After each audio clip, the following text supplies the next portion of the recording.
Good morning, class. Today we will learn about multi-purpose project. What are multi-purpose river projects and integrated water resource management, या इनको हम dams भी कहते हैं. Multipurpose river project का मतलब एस रिवर प्रोजेक्ट यानी डैम्स जिनसे हम मल्टीपर्पस काम करते हैं. जैसे डैम से हम इरिगेशन भी करते हैं और इलेक्ट्रिसिटी भी जनरेट होती है, हाइडल इलेक्ट्रिसिटी. तो हम मल्टीपर्पस रिवर प्रोजेक्ट्स के बारे में पढ़ेंगे. Archaeological and historical records show that from ancient times we have been constructing sophisticated hydraulic structures like dams built of stone, rubble, reservoirs or lakes, embankments and canals for irrigation.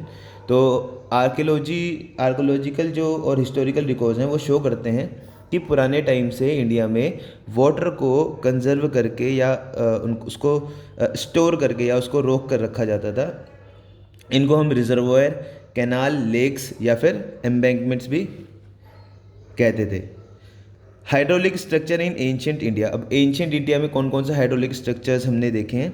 In first century BC Shringaverapura near Allahabad had sophisticated water harvesting system channelling the flood water of river Ganga. तो इलाहाबाद में जो river Ganga का flood water है उसको channel किया गया, मतलब उसको डिवाइड कर दिया गया था. During the time of Chandragupta Maurya, dams, lakes and irrigation system were extensively built. Chandragupta Maurya के टाइम पे बहुत सारे डैम्स एंड लेक्स बिल्ड करे गए. Evidences of sophisticated irrigation works have been also found in Kalinga, Odisha में, नागार्जुन कोंडा आंध्र प्रदेश, बेनूर कर्नाटका, कोल्हापुर महाराष्ट्र एट्सेट्रा. तो यहाँ पर भी इरिगेशन के लिए जो हमने काम किया था वो उसके एविडेंस हमें मिलते हैं. Next, in the 11th century, Bhopal Lake, one of the largest artificial lakes of its time, was built. तो भोपाल लेक 11th सेंचुरी में बिल्ट हुआ. In 14th century the tank in Hauz Khas Delhi was constructed by Iltutmish. 14th century में हौज खास में इल्तुतमिश ने एक water tank बनाया ताकि वो सिरी फोर्ट में वाटर को सप्लाई कर सके. नाउ अब हम पढ़ने वाले हैं कि ये डैम्स होते क्या हैं. Dams were traditionally built to impound rivers and rainwater that could be used later to irrigate agricultural fields. तो डैम्स क्या होते हैं. डैम्स ट्रेडिशनली बिल्ट एक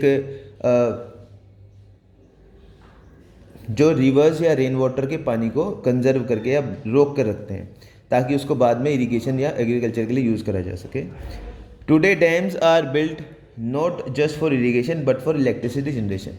और आजकल जो डैम है वो सिर्फ इरिगेशन के लिए नहीं, वो हाइडल इलेक्ट्रिसिटी जनरेशन के लिए भी बनाए जाते हैं.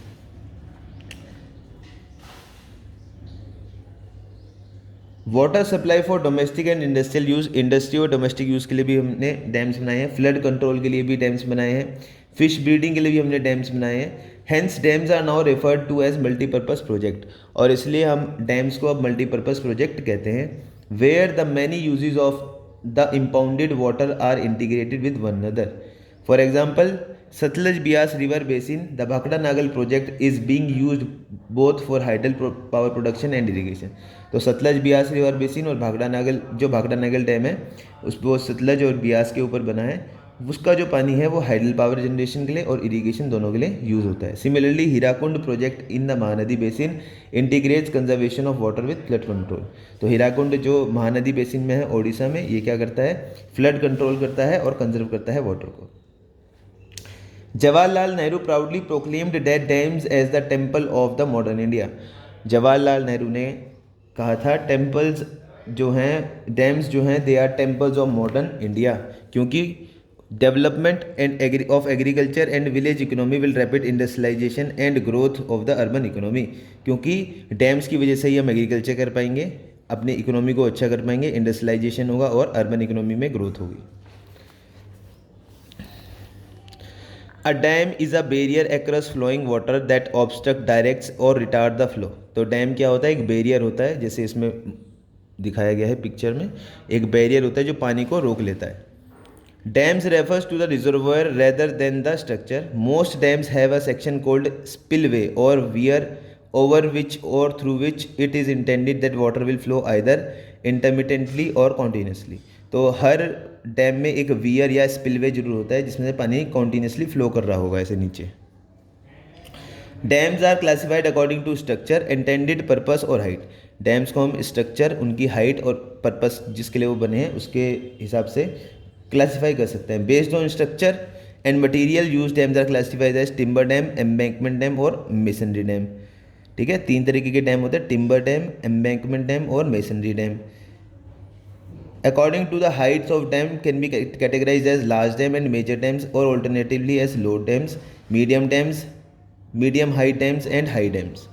तो ऐसे हम डैम्स को क्लासीफाई कर सकते हैं। इसके आगे हम नेक्स्ट क्लास में पढ़ेंगे। नेक्स्ट क्लास में हम डैम्स के बारे में ही कंटिन्यू करेंगे। Thank you class.